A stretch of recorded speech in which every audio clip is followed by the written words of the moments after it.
Good to see you. Good to see you. All right.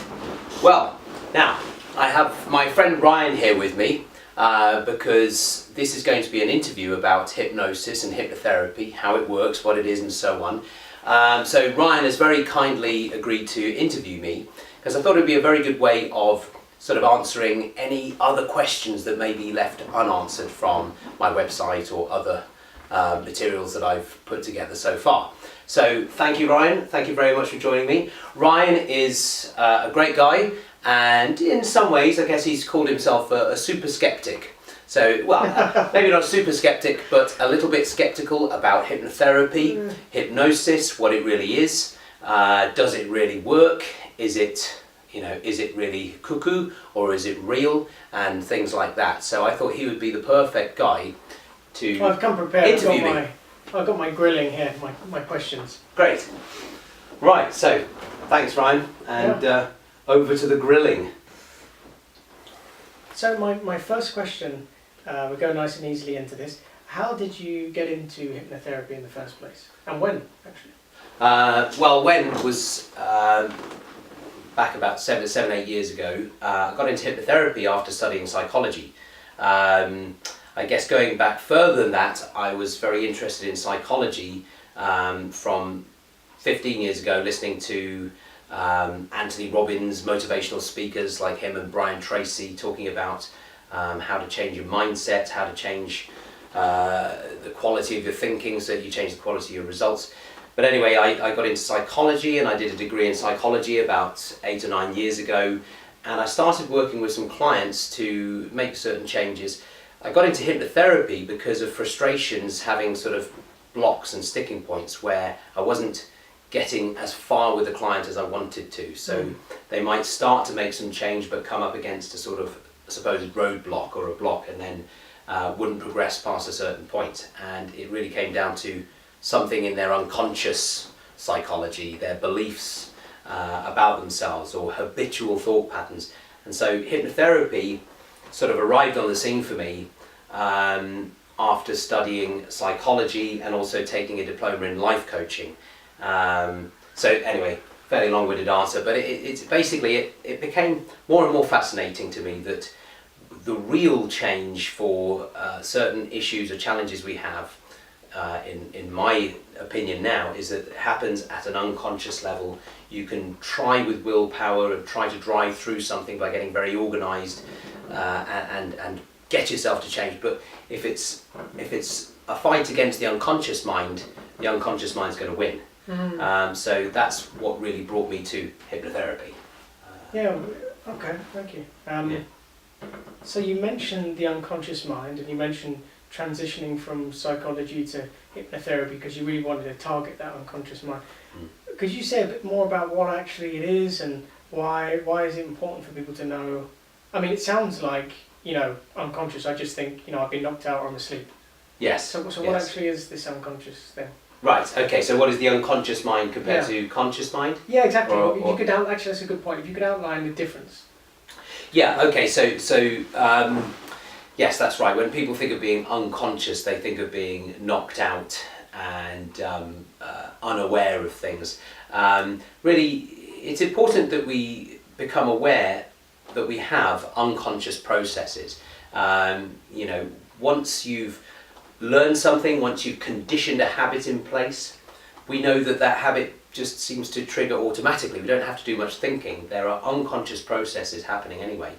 And the way in, I guess, this industry of unconscious change work, like we talk about the unconscious mind or the subconscious mind and then the conscious mind, as if they are actual, tangible, physical, differentiated part of our mind somewhere.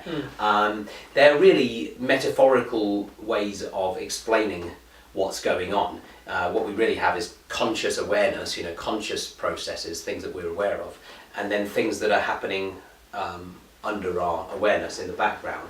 So it's really processes that we're talking about. Some processes are done consciously, others are unconsciously. So for example, while I've been talking, let me ask you, Ryan, were you aware of your breathing pattern in the last 2 minutes?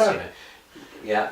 Yeah, someone mentioned this the other day to me, that, when's the last time you thought of your heart beating? You don't have to think about it, it just does it. Yeah, that's right. So I was kind of looking at it in the context of meditation because, they said that focusing on things like habitual things that happen that are usually unconscious helps you to get in touch with yourself. But does that have any relation, like, meditation and hypnotherapy?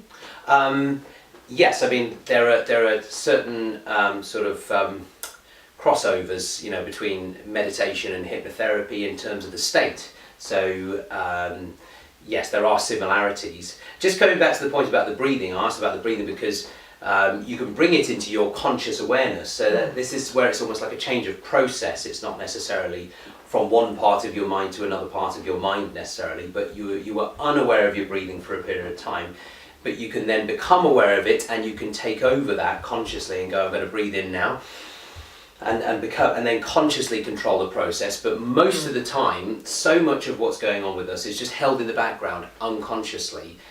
Just as a brief analogy, it's a bit like a computer. You might have the thing on the screen there in front of you is almost like the conscious awareness. That's what's going on. But in order to have that thing on the screen, there's got to be processes in the background that bring it to fruition as such, to bring it there. So the unconscious mind is really the background of what's going on. So as an example of if anyone's familiar with a website or a software program, what you see in the foreground is the product of what's going on in the background. And in the background we've got numerous codes going on. And so that's really what the unconscious mind is taking care of. Automatic patterns of thinking, memories that you've learned lessons from, so we have stored beliefs from past experiences and so on. So does that answer? That's good, and actually that's raised another question. I'm looking at the list, but actually, as we're talking, it's interesting. There's more questions coming like this. Oh, good. Okay, so you made the analogy about computer.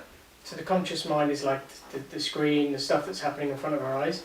And the unconscious is like all the processes happening in the background. No one really cares about that. Like your heart beating, you don't usually think about it. Yeah. But you also mentioned that who programs that is coders, people coding a computer. Yeah. So this is, I think, potentially some people's, what's the word? Concern perhaps with hypnotherapy. Yeah. And I know it has been mine in the past. Are you some kind of coder that's going to come in and change my unconscious mind? Or if you don't do that, how is it that these background processes change through hypnotherapy? How does it actually work? Well, yeah, I mean, okay, I think that's a good question, and it's sort of based on a metaphorical way of thinking about it with the computer. So you're saying, so is the hypnotherapist a coder who's going to come in and sort of take over your mind as such and program something in? Dance like a chicken. Right, to make you dance like a chicken, sing like Elvis. I wish I could sing like Elvis, that would be a good one. But the answer to that, okay, there's probably a few tangents to an answer to that. One is that, yes, I guess in a way, a hypnotherapist is a bit like a coder that can help you to get to the background supposed programming. Again, it's sort of metaphorical way of thinking about it. There's a sort of programming in the background which supports, changes of belief, habitual responses to things. Let's say you've got a phobia. There's sort of like a program in the background which is firing off on its own when you see the stimulus of the phobia. Let's say it's dogs. Dog arrives on the scene, then automatically there's a program in the background that triggers. You don't have to consciously make it happen. The hypnotherapist is like a coder in the background. The answer to the kind of safety concerns, is it safe, is it okay for somebody to do that, is really the cooperative nature of hypnotherapy. And this is where it looks different in a hypnosis show. It doesn't look so cooperative. It looks like the person is doing something to the other person, right? So it looks like they're controlling them, like a magician, and the other person is under their spell. Now that really is not true, it's influence rather than control. The person can be influenced, but they're very up for it. They're in agreement with that hypnotist. And that's so important to understand. That's probably one of the most major points about hypnosis and hypnotherapy. And now, especially in a hypnotherapeutic situation or context, the hypnotherapist is very respectful for what the individual wants. So when I do hypnotherapy, I'm listening, say, for you, Ryan, to give me the right suggestions for you. So yes, I am like a programmer or coder in the background, but you know your own code. I don't. I don't know what's best for your life. You're individual and you've lived with yourself all your life, every second, and only you will know what's both ecological, that means kind of safe in terms of if we were to make a change, does it really fit into your life well? Is it going to be okay for other areas of your life? Only your mind can know that. So the hypnotherapist has to be very respectful and very professional in terms of listening to the client, understanding what it is that they really want, and then feeding back to the mind, as far as the programming goes, your best answers for yourself. So in a way, the client gives you the suggestions. And you might be thinking, well, as a client, how will I know how to give those suggestions? Well, it's down to the hypnotherapist to ask really good questions of the client to elicit from them their best answers. So in any hypnotherapy session, there'll be an interview part first to see how you've been getting on, to ask specific questions that reveal what the person really wants, what's safe for them, what's most effective for them, how they think, so that you can use their present, the coding in the background as such, and what to change. So hopefully that answers that question. I think it's quite a long answer, but there's a lot involved in that. So. Okay, so next question. How do you actually, because it seems quite a mystical thing, at night time you go to sleep, no one really knows how it happens. Some people struggle with sleep, some people just knock straight out. And but with hypnosis, it's kind of you're sitting here, and what is it like going to the therapist? You lie on the couch and you kind of just go to sleep. Is it kind of that, and then you just put something in their head? What actually is the process of getting someone knocked under? I don't know what you call it. Or put under. Put under, a lot of people say put under, and I say, well, put under the table, put under the chair. I don't know what they put under. But the thing is, okay, well, that's a bit of a misconception perhaps from stage shows, that you're put under, because I think to fill in the blank, it would be put under a spell or put under an effect of some sort. Again, that comes from very much the sort of perception that the hypnotist or hypnotherapist is sort of like a Svengali magician who holds you under a spell. It's all fair dues. The stage show hypnotists have skills, but it's a slightly different thing in terms of stage show compared to therapeutic. They want it to seem like it's magic because that's more entertaining. You wouldn't go and see a hypnotherapy show, I don't think, in terms of a big audience watching a hypnotherapy session. I don't think you could sell tickets too well for that.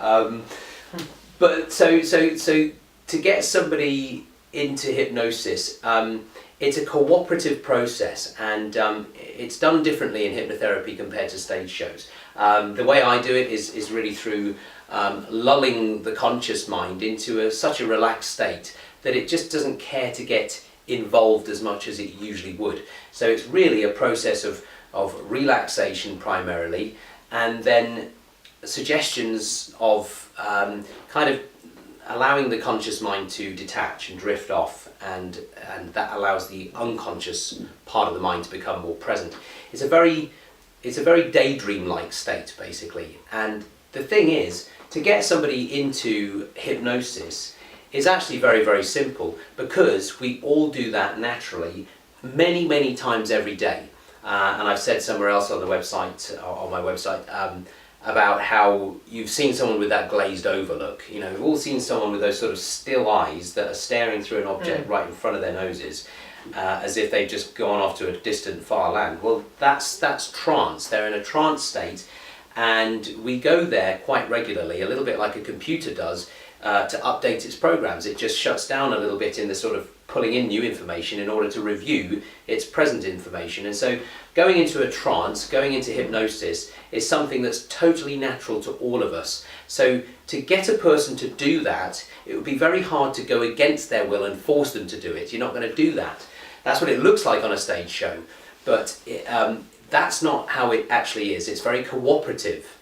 Even the people on a stage show have been building rapport with a hypnotist, being tested, and they're willing to do it. It's with their will, not against their will. So to get a client to go into a trance, I almost kind of ask you, Ryan, to go into a trance. I would guide you and do processes that help you to bring yourself to that state, but it's me facilitating it with your cooperation. It's you actually doing it. So again, you could get me to go into a trance if I was receptive to it and I trusted you. So this is where this interview is very helpful and things like this, because once the misconceptions or concerns of hypnosis and hypnotherapy have been put aside and covered so that we know that it's okay, then very easily we will cooperatively go into a nice trance. And so you don't have to have any worries about whether you'll do it or not. You're already an expert at going into trance. It's a natural thing. That's interesting. Does that cover the question? There's a different way of looking at it, actually. That we're always, I mean, for example, when you're driving, yes, it's quite a scary idea. Is that kind of like a trance with filter? I mean, sometimes I don't even remember at all how I got from one place to another. It just hours. Yes, you can go into a trance where you go into a sort of dreamlike state, and you might be thinking about things of yesterday, things that you've got to do tomorrow, plans that you've got to keep in your mind for what's coming up. You know, if you're driving to a meeting, you could be rehearsing what you're going to say. So you are kind of using trance states to sort of rehearse upcoming things and take care of tasks. You know, you're doing your to-dos as you're driving, and you're sort of driving unconsciously. Your unconscious mind is monitoring the road. The driving's become automatic from experience. So yeah, there's trances that we go in and out of while even driving. This is actually just made me think about something I'm quite passionate about, which is taking some kind of responsibility for ourselves. And I was just thinking as you were talking that in terms of like the car, we look after our car when we're driving, but also it sounds like our mind needs to be really looked after, because it sounds like we're very susceptible when we go into this common kind of trance-like state, watching the TV or whatever, I guess. Is that when suggestions or whatever you call it, kind of hypnotherapy takes place? So, for example, you're a hypnotherapist, but can the TV be a hypnotherapist as well? Yeah, absolutely, it is. This is it. Well, it is. Well, in a way, you're going into a trance state. Let's say, yes, it's another good example of when we do go into trance states. Could be in the cinema. You know how you go and watch a movie, and in the first 5-10 minutes, or just after the adverts, you're seeing the first 5 or 10 minutes of a movie, and you're tracking time. You're thinking, okay, I'm getting into this. It's just started. Now, when you get into it, and all your senses are engaged, and the story unfolds, the more it goes on, the more time passes by without even your awareness. Don't you? You've had that experience where it's like, oh blimey, it's been 2 hours, it's been 3 hours. It's like, gosh, is it that time? Wow, what a film! You know, it's like it really engrossed you. It absorbed your attention. That is a trance state. You know, that's an indication that you've become absorbed into something. You're deeply focused in it. You're involved. You've ignored your external environments. You know, I mean, they help you in the cinema by blacking out the environment around you. But in the same way as a person going into a glazed overlook in front of you, you are ignoring the external environment for a while and focusing inwards on things of relevance to you. The thing is about a television set is you're not choosing what you want to be pumped into your mind. You're taking a risk there of whatever you're watching. You're trusting that that's okay for you. In hypnotherapy, you're being very specific and targeted to your own personal goals. You've gone there to the hypnotherapist saying, I want to stop smoking, or I want to feel like this instead of this in this situation. When I stand up and speak in front of an audience, I want to feel confident. I want to feel calm and cool rather than sweaty and clammy and shaky. And so you're getting the stuff that you're after, you know. So that's the good thing about hypnotherapy. It's for once in our lives, you know, something that's actually targeted in the way that we really want it. Yeah. So again, the hypnotherapist very respectfully listens to understand what the person wants, and in a hypnotic state helps that person to adjust the changes that person wants, you know. So okay. I think that answers some of that. Yeah, I'm going to ask a question which might put people off. Sure. So I'll ask this question.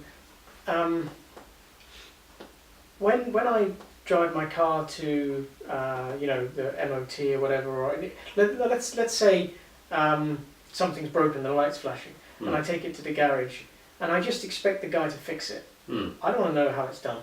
Okay. But Is that the case with hypnotherapy? It sounds from what you're saying as if, is it just that I need to bring my car, my body, and you'll fix my mind in the session? Or is there anything else that I need to be thinking about after the session? Is it just about that quick fix and then it's all gone? That's what I'm asking. Okay. So in a way, to use the analogy of the car and leaving it at the mechanic, I think what I've got to say there is that hypnotherapy is a cooperative process. It involves both parties, probably to an equal level. Okay, and if either one of us is not doing our part, then it just won't work as well. So again, that's really the primary purpose of giving out a lot of information, answering a lot of questions about hypnosis, is so that as an individual you can come to a hypnotherapist and bring yourself fully to the session and be fully engaged with it, so that you do your bit. So both parties take responsibility. The person has to be receptive to it, and in order for that to happen, they want to know that they're safe. They want to know that it's okay and they can trust the person they're having this work with. So it's not quite the same as leaving a car in a mechanic and the mechanic fixes it. The hypnotherapist can't just fix you without your involvement. So essentially what I'm saying is the hypnotherapist is kind of asking the client who's coming in to follow a process that's been very well researched and tested and trialed, and with their knowledge and their skill, they're going to have value for you, and it will work if you go along with it. It's like trust it and follow the instructions. There's a process and a methodology behind the change work, and follow those processes. They will have an effect on you. They will work with the way your mind works, and you will make progress. You can block it, you see, there's the thing. If you are reluctant or resistant as such to work with it, and you'd say, no, I don't think it's going to... That really comes from the mindset of, you are doing this to me, come on, fix me. Yeah. That mindset won't work. My analogy for that is a little bit like going to the dentist and going, come on, fix my teeth, I'm going to wriggle, I'm not going to open my mouth. If you want good dental work, you have to sit there, keep your mouth open. You have to be cooperative, and that is true for hypnotherapy. You just, as you were talking, it always works like that. Oh, yes. When someone's talking, you kind of have ideas in your head. And I just imagined, it sounds like, rather than the analogy of, I take my car to get it fixed, yes, and I expect it to get fixed, you're saying it's more of a kind of, a collaboration. So I was thinking of the analogy. You tell me how close this is. I go to learn how to drive, and I have no idea what to do. I remember that first lesson, oh my God. Yes. What to do with the steering wheel, it was so awkward. Yes. But you know that the driving instructor has credibility. Yes. And they've done it, and they also have pedals, so that makes you feel a bit better. They can kind of help you out if needs be. But what they don't have is an accelerator. So it's almost like only you have the power to kind of open your mind, to accelerate this process. Yeah. But the instructor's there to guide your mind. Yes. Is that kind of, I was just thinking... Well, I think it's a very good analogy. I'd make one adjustment to it, is that it is like being a driving instructor, but I don't have pedals, because it's your mind, and I don't have a direct inroad into your mind without your permission. You are in control. This is the beauty of it. It's cooperative, because they can't do it for you. Nobody can change your mind against your will at you, for you. That's why it's safe, because it's a cooperative process. It's like you have the pedals, you have the gear stick, they're on your side, and only you. Even more than that, I couldn't reach across and use them, because it's your mind. It's that's how it is. It's very much how it is. It is like being a driving instructor, but hands off. So this is where it's both parties are responsible, and we need to form a good team. We're a team together. If you work as a good team, just like a driving instructor with a trainee driver, they're going to get there. You're going to make progress, and you're going to do well if you're a good team. Okay, that's really interesting. Yeah. Thank you. Okay, James, we've talked quite a bit now about what is hypnotherapy, what isn't hypnotherapy. I'd like to kind of get to the real, centre of it, and just understand, why is it that we, as human beings, we seem to make things so complicated. We get stuck in these really unhelpful and sometimes really dangerous and painful problem behaviours. Yeah. Over smoking too much, drinking, stress. Stress is a real killer. Even the World Health Organization says that it's going to overtake things like smoking and obesity as the number one killer in the future. Right. So we've all been there. So why do we do that, and how can hypnotherapy help? Well, yeah, great question. Yes, that's right. We, as humans, know that we are incredibly clever, in loads of different ways. We are the dominant species of the planet. We've figured ways of doing incredible feats, human engineering and science and computers and so on. Now, so yeah, why do we get stuck in these sort of problem behaviours, like why can't we just stop ourselves smoking or stop overeating and deal with stress or not get so stressed? Yeah, this is one of the sort of dilemmas of being a human, that though we are super intelligent, what the brain seems to want to do is sort of always reserve capacity for processing new things. We're kind of like learning machines. So a lot of things that we've experienced, we tend to kind of create a quick circuit for and just hold it in place. So we sometimes get a problem and we just keep doing that problem. We don't move out of the problem. It's sort of like it's short-circuited, or it just keeps firing in that wrong way. It's like it's a pattern. And it is a pattern in the brain cells that just keeps going the same way. So yeah, why do I keep doing this? Why do I keep feeling less confident than I could in this situation? Or why do I keep underperforming? Or why do I keep getting so far and then falling back? It's because the brain gets stuck in a sort of maze in lots of different ways. And it's the hypnotherapist's job to guide you in that part of the brain, wherever the problem pattern is stored, or parts of the brain, the interactions of the brain cells. It's to help the person to move out of the maze. The problem is sometimes with just conscious thinking alone, and with a mate who's got all the best intentions in the world telling you what to do, it's not the same as taking the person by the hand and guiding them out of that maze and finding a new territory instead. And that needs to be done. It's too easy just to say, do this instead, or have these sort of sayings in life, when this happens, do this, and that's the solution. You'll get over it. It's too simple. It's the person is in has a problem that reoccurs because they have a pattern in the brain. Between the brain cells, it just keeps firing and firing. Nothing is changing it until it really gets changed. So what we need to do is to get to the sort of brainwave state where that pattern can be, it can be active first and then can be changed. So the hypnotherapist, their job is in a way fairly complex. They have to understand the pattern that's happening in the brain. They have to know the sort of order and sequence of things, and that's why they interview you first. They'll have a good understanding of the psychology behind it.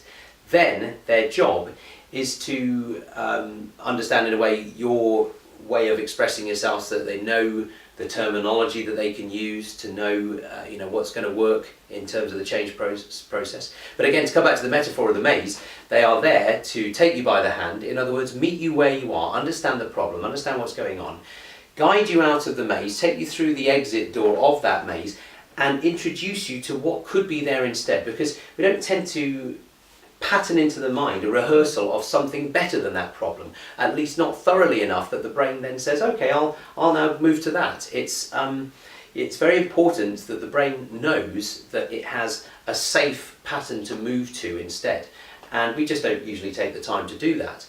Now with a hypnotherapist, they will sort of lay down a blueprint that you've sort of mentioned that you want instead in the future, which will be rehearsed in a hypnotic state, which is an accelerated state, so that there's a blueprint that your mind can follow instead of the old pattern safely, and it knows it's ecological. In other words, for your life, for the environment around you, for you and the people around you, it's safe to move to a new pattern.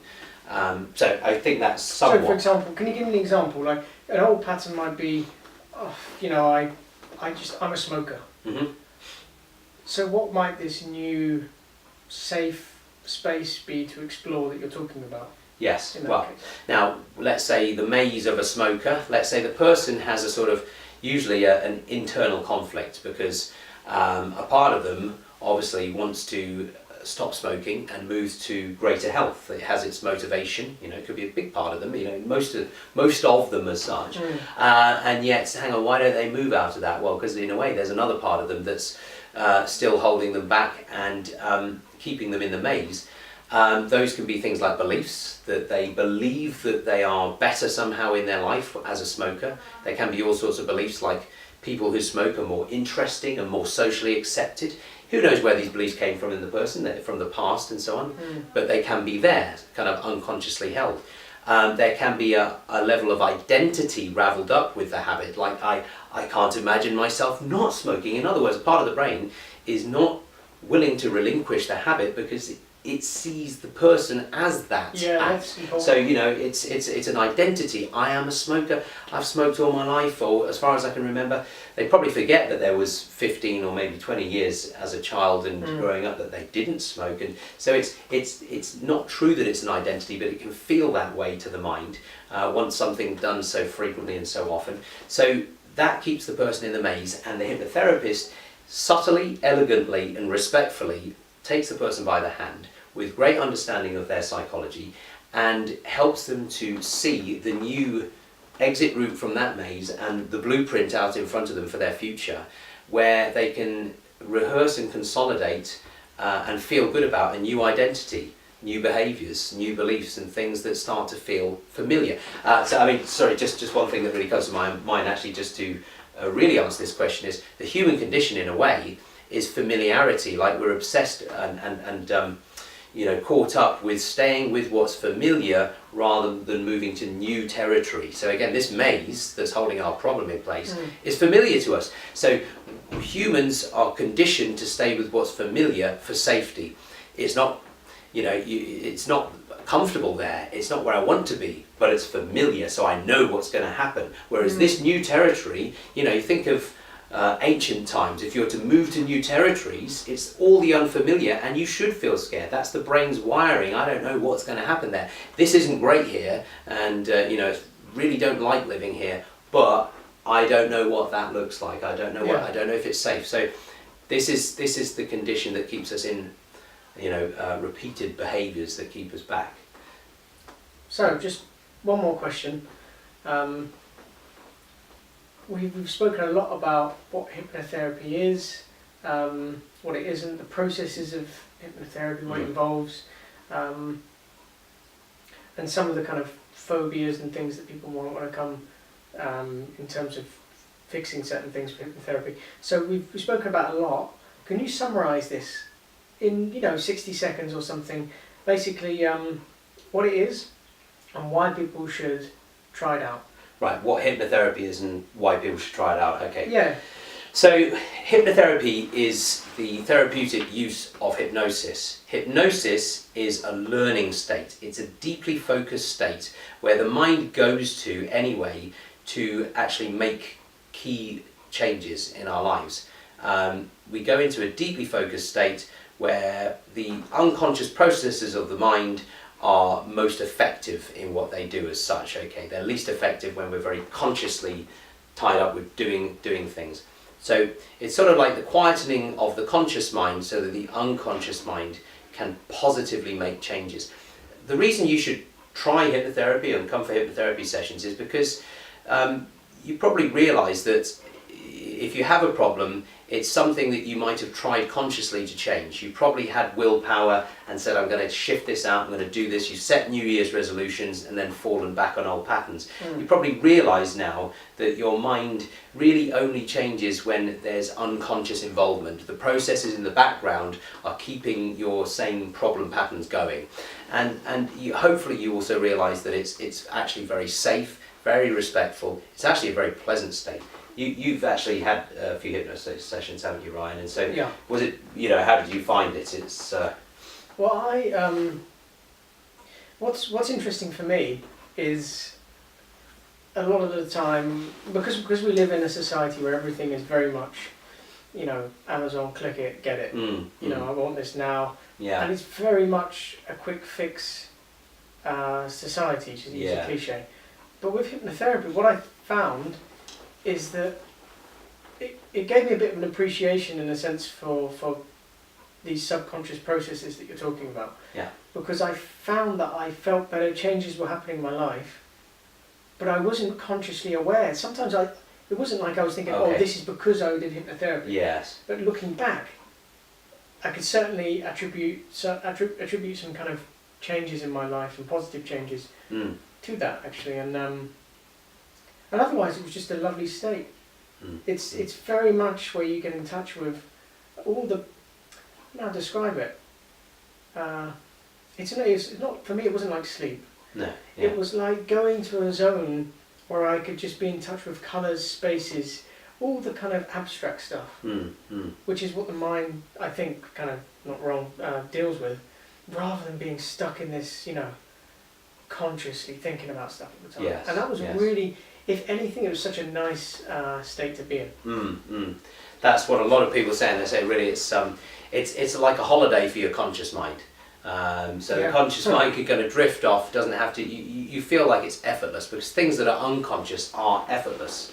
You know, like you mentioned, being in driving mode, not having to keep track of too much, you know, you can think about plans for tomorrow, what you did yesterday. So it's a very pleasant state, and so, yeah, I mean, again, just to say what it is and why you should try it really is because it's an enjoyable experience, that's A. B, it's very effective because it helps to make specific changes at an unconscious level. C, it's cooperatively done so that you get what you want. So it's a process where you explain exactly what you're after in terms of results, and it's then the hypnotherapist's job to listen to you and to make sure you're getting what you want.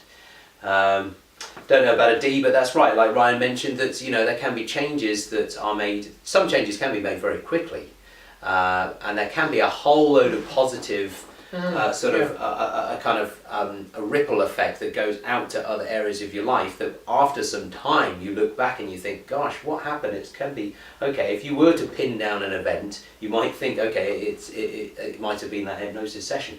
But it sets your mind off in motion to make probably even more pervasive changes in your life that could go across other areas. So there's only benefit, there's no downside. That's another feature of it, that really it's positively done. There's nothing negative from it.